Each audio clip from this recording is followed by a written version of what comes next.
One of the world's biggest business stories of the past few days has been in the world of sports. So today, we're getting into the business side of the beautiful game. Now, despite FC Barcelona having reached an agreement with Lionel Messi, a new contract could not be formalized due to economic and structural obstacles of the Spanish La Liga. Barcelona's president Laporta said Messi could not be re-signed due to La Liga rules about salaries. Now, Laporta said that Messi had been informed that the club could not continue with his new contract, which they had planned to be for 2 years, and they asked to spread the costs of that contract over 5 years. Barcelona's president said, "I like to dream, but we have to live in the reality." When asked if Messi could play for Barcelona again if financial fair play rules are relaxed by La Liga. The financial fair play rules have come under the spotlight with this particular Messi situation. So let's break down the sports story that has the world talking. Today, we're looking at the business of sports, Messi's case. I'm Tolulope, Adeleru-Balogun. Welcome. This is Business Edge.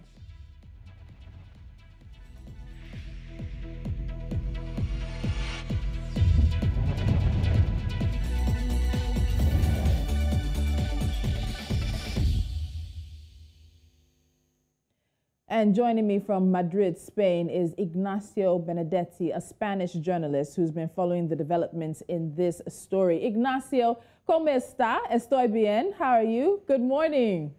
Good morning, Tolu. I'm great. Very, very good. How are you guys doing over there? We are fantastic out here. Thank you so much for joining us. So let's get into this. A lot of questions have been raised, and there's a lot of conversation right now around the business structure and the economic viability and health of Barcelona. But the club president mentioned financial and structural obstacles, and this is a very large part of this story. So break it down for us. What are these obstacles he's talking about that has made it impossible for Lionel Messi to re-sign with Barcelona? The first obstacle is the financial fair play. One of La Liga's rules states that you cannot sign a player for less than the half of his past salary. That's why Messi only could reduce his salary to 50%, right? Mm-hmm. This is a regulation that La Liga established in order to prevent clubs from paying players, aside, not in the legal. On the legal system. The other problem is not so much La Liga, but part of Joan Laporta's board. Those are the people that help financially Laporta in his campaign, in his electoral campaign. This is the problem is that every member of the board, everyone from Laporta to the last member, when they finish, when their term at the club is finished, if there's any debt, they are responsible for that debt, and they will have to honor it with their own money, with their own savings. And that part of Laporta's board that helped him financially get to the presidency said to Laporta, we are not going to continue with this, let's call it party. We have to control the club. We have to regain financial control. So we cannot pay Messi. What they underestimated is that if you pay Messi, for example, 50 million euros, that contract alone, having Messi in your club, is going to give you back, if you pay $50 million for Messi, it's going to give you at least 150 or almost 200 million in revenues. And that's that's the biggest problem right now for Barcelona, their economical loss from not having Messi in the club. And it's interesting you talk about Barcelona's economic loss. There are those who've talked about the loss to La Liga as well. Because even though Messi is a draw for Barcelona, he's a draw for La Liga, for the Spanish League as well. Are we looking at estimates in terms of how much La Liga could lose for, at this point, what it is, chasing Messi out of the league?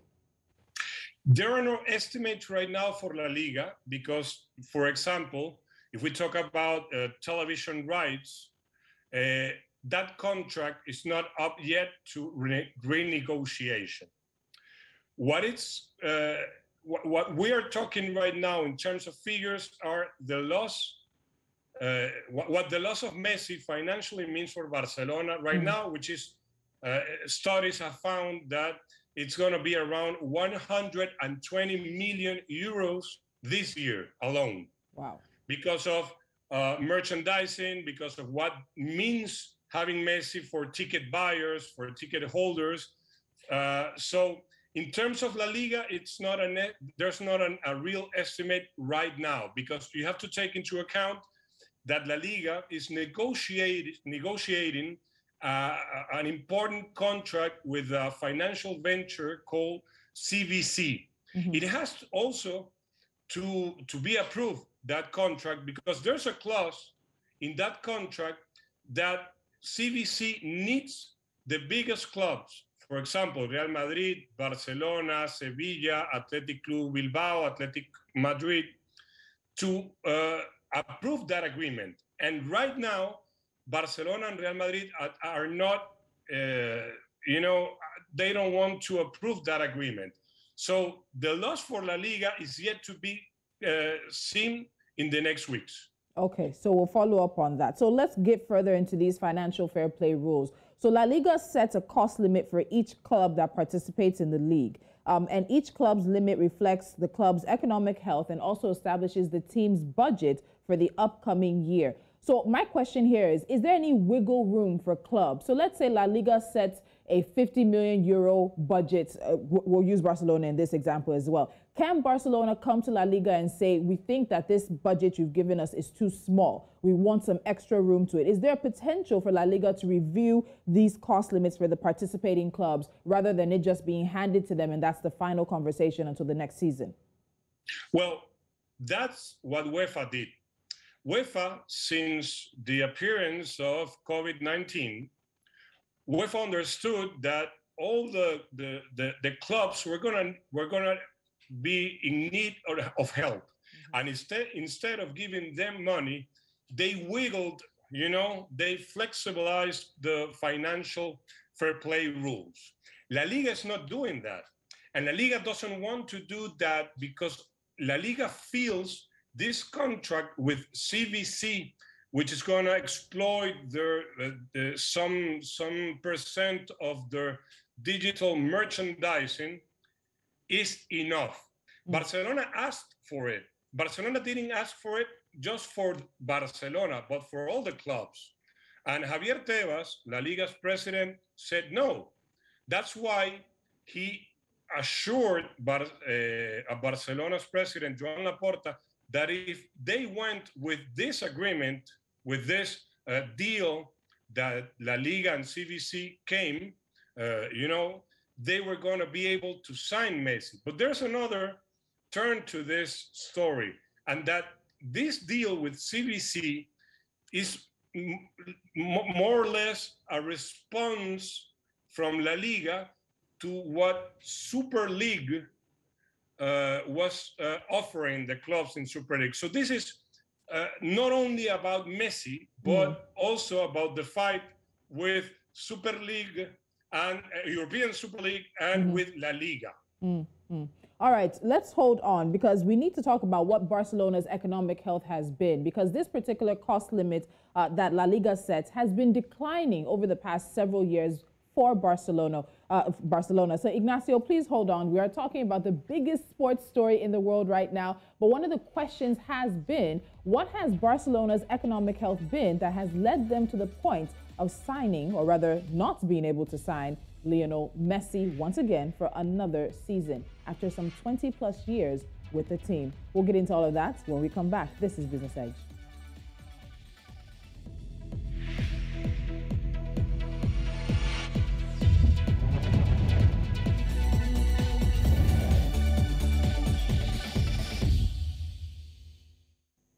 And still with me is Ignacio Benedetti, a sports journalist based in Madrid, Spain. And we're looking at Lionel Messi's case with Barcelona. Now, Ignacio, as I was asking you before the break, there's a situation, obviously, an economic, a business and financial situation that's been happening with Barcelona over the past several years that has made it now impossible for them to keep Lionel Messi. What has that situation been? What have been the decisions that the club has made that has put them in such a tight financial situation? Well, we have to go back to 2015, the year in which Barcelona won the 3 major titles. After the season, there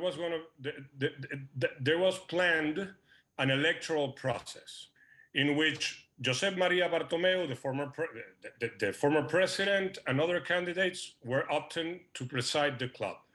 Bartomeu won, as we all know, because football is about emotions, right, and results. If you win 3 major tournaments, you're gonna win the approval of the mass, right? So, but after Bartomeu came in as president, he had to renegotiate a lot of contracts. For example, not only Messis, but Piqué, Jordi Alba, Sergio Busquets, Sergi Roberto. As any business negotiation, one part asks for some type of money, some type of salary, and the other part negotiates it. Well, Josep Maria Bartomeu didn't negotiate. He just conceded to the players' demands. That's one case. The other one is overpaying for 2 types of players.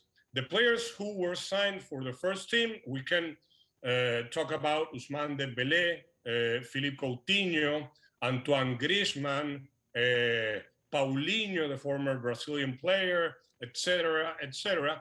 And there's also the players the club overpaid to bring to the second team, what it's called Barcelona B. Those players were almost 50 players, and none of them, and this is very important, none of them even set foot on the first team. What happens with these players? I'm talking about the players they signed for the B team, right? Since there's no great transaction, I mean, there's no big money involved, there's no 30 million, 50 million euros signing. Those signings do not have the media attention it requires, and also do not have the media control it requires. For example, why did you sign this player? What's happened with this player? Are there any commissions? Is there any movement of money around this signing? And there's also a thing in Barcelona that was approved during Bartomeu's tenure that is very frightening, that any transaction that was less than €1 million didn't require, or 2 million euros, sorry, didn't require the approval of the board. Oh, wow. So if you check what happened, the scandal that is called Barça Gate, which should be called Barto Gate for Bartomeu, that is about all what they did with the social media against Pep Guardiola, Leo Messi, and all big figures.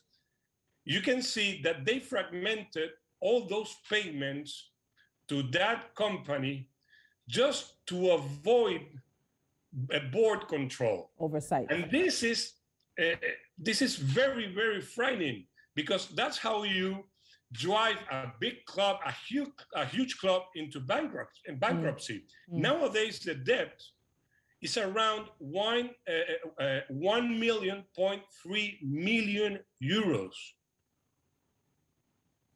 All right, so we have issues with signing players and overpaying them. We have issues with Barcelona B, the second squad, as you mentioned, players who are sort of skating in under the radar so that there's no financial oversight from the board. So let's get to an offer that Messi made. Now, Messi made an offer of taking a 50% pay cut, and that was last year. And even last year, the club would have known that they had financial difficulties. They would have had projections and estimates ahead of them.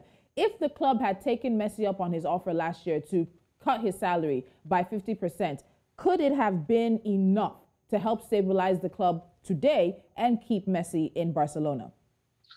Maybe to keep Messi nowadays, maybe to renegotiate another contract and keep their biggest player in the club. But let's not forget that this club last year alone ended up losing almost 500 million in losses. This is a huge amount. I know it's true, we cannot forget we're living in COVID times, right? But I'm talking about 1.3 million euros in debt. So Messi could not have saved the institution. No contract for Messi could have saved the institution. This is 8 years, almost 8 years of bad management in Barcelona.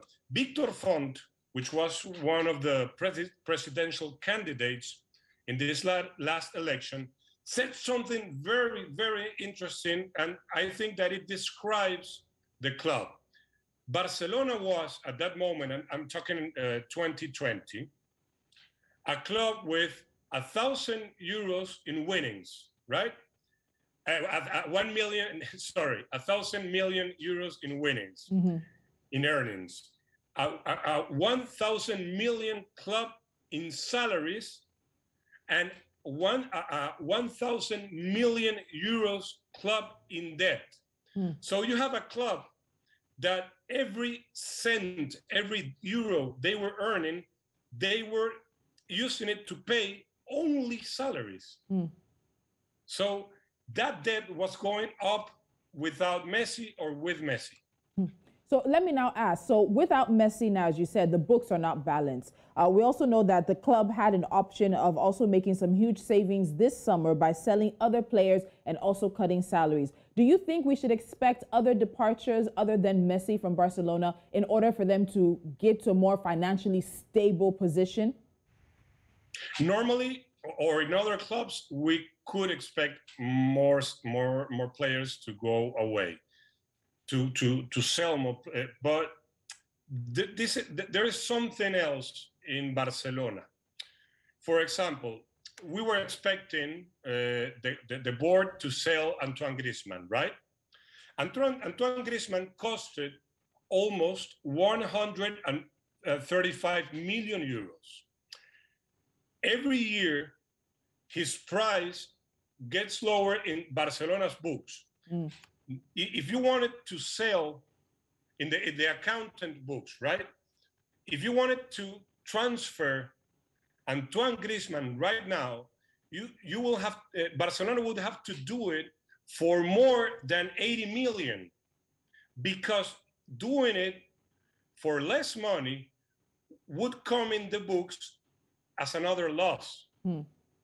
So it's not easy for Barcelona right now to sell players. For example, why can't they sell Pjanic? Because if they sign Pjanic, they would have to do it for a price no one's going to pay for Pjanic right now. So that's why they are sending players on loan, just to make the salary mass a little bit, lighter. But selling players for Barcelona, it's not going to be easy in terms of accounting. And you're bringing us to my final question here, because I've heard that a lot this past weekend, that there are a lot of clubs that are not going to pay the amounts that Barcelona is paying for the majority of their players, Messi being an exception to that right now. We are hearing the PSG rumors. But as we look at Barcelona attempting to find its way out of this mess, what options are available for the club? The club also has debt. It also has transfer debt that it owes other clubs for players that it bought from them. It's also having estimated liabilities, as you said, a debt also about 1.3 billion euros. Messi is gone. There doesn't seem to be any possibility of him returning for the foreseeable future, at least. But what options are available to one of the richest, most visible, vibrant clubs that the beautiful game has? What can Barcelona do to get out of this? Add you another debt. The club is in debt with Messi. Since 2017, the club has deferred some payments to Messi. So there's more money to give, to pay.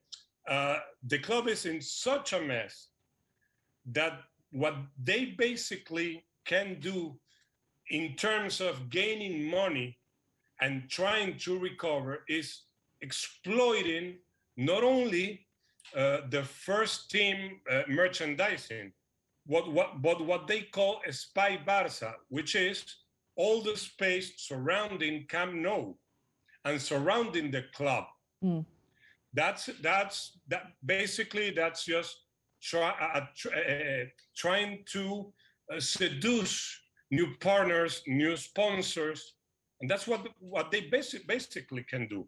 What the ticket holders and what the people, the fans don't understand from Laporta is that he has been in office almost 6 months, and he has yet to present this plan or to transfer a player. It's difficult, but you have been in office 6 months. So Barcelona is going, what a friend of mine always says, is going through the desert. When is it going to be over, that travesty? Nobody knows. Nobody knows, because it's about money. It's about recovering from COVID-19. But their first step is what I just told you, exploiting the rights of spy Barça, which is Barça space. Okay. And that's, I don't know how easy it's going to be. Okay, Ignacio, thank you so much for joining us. I know many people are fascinated about this because we're hearing figures in the billions and the millions in euros and dollars, the value of one player who comes on the pitch with 10 others to make millions of people around the world happy every single time he plays. And we'll be following the developments in this, and we hope to be talking to you as things develop. Ignacio Benedetti, thank you so much for joining me from Madrid, Spain. Thank you so much, and please stay healthy. As well as you. All right, the beautiful game has really been giving some people some nightmares in the past few days. A lot of questions remain about the economic future for FC Barcelona, and there are very few options on the table for Lionel Messi. But you will have all the answers if you stay with us right here on News Central and you join in the game that comes your way 10:30 a.m. West African time. They will have all the latest that breaks for you concerning this case and much more. And if there's a financial side to it, we're going to get into the business side of the beautiful game here on Business Edge. I have a few more things for you, and it's actually 1, 2, 3, 4 things. NC4 to watch is coming up next.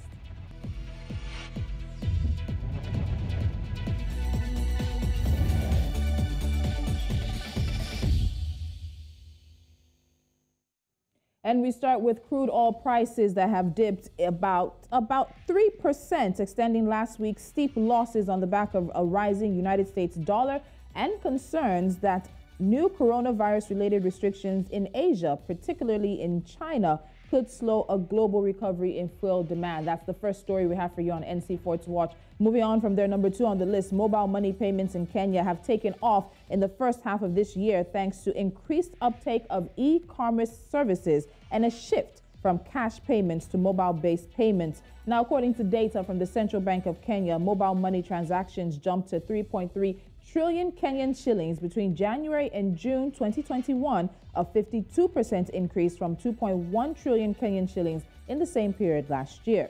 Number 3 on the list keeps us in Kenya, where the export earnings for the country for the first half of the year hit a 10-year high at 368.79 billion Kenyan shillings, lifted by increased sales of horticultural produce and the rising price of coffee. The earnings represent a 16.27% increase from 317.18 billion Kenyan shillings over a similar period last year. And the four in NC4 to watch, a new airline in Nigeria, the Green Africa Airways, has obtained its air operator's certificate and is set to commence its first commercial flights anytime. The new airline had in July announced the delay of flight operations due to unforeseen circumstances and asked customers who booked their flights to move their flights to future dates starting from August. And that's it on today's edition of Business Edge. As you can see, there is a business side to almost every conversation that's being had, whether it's in tech, it's in health, it's in politics, or even in sports. I'll be back your way again, 11 a.m. West African time tomorrow for another interesting conversation happening right here on the continent as we look at business, economic, and financial stories coming from here in Africa. I'm Tolulope, Adeleru-Balogun. I'll see you again soon.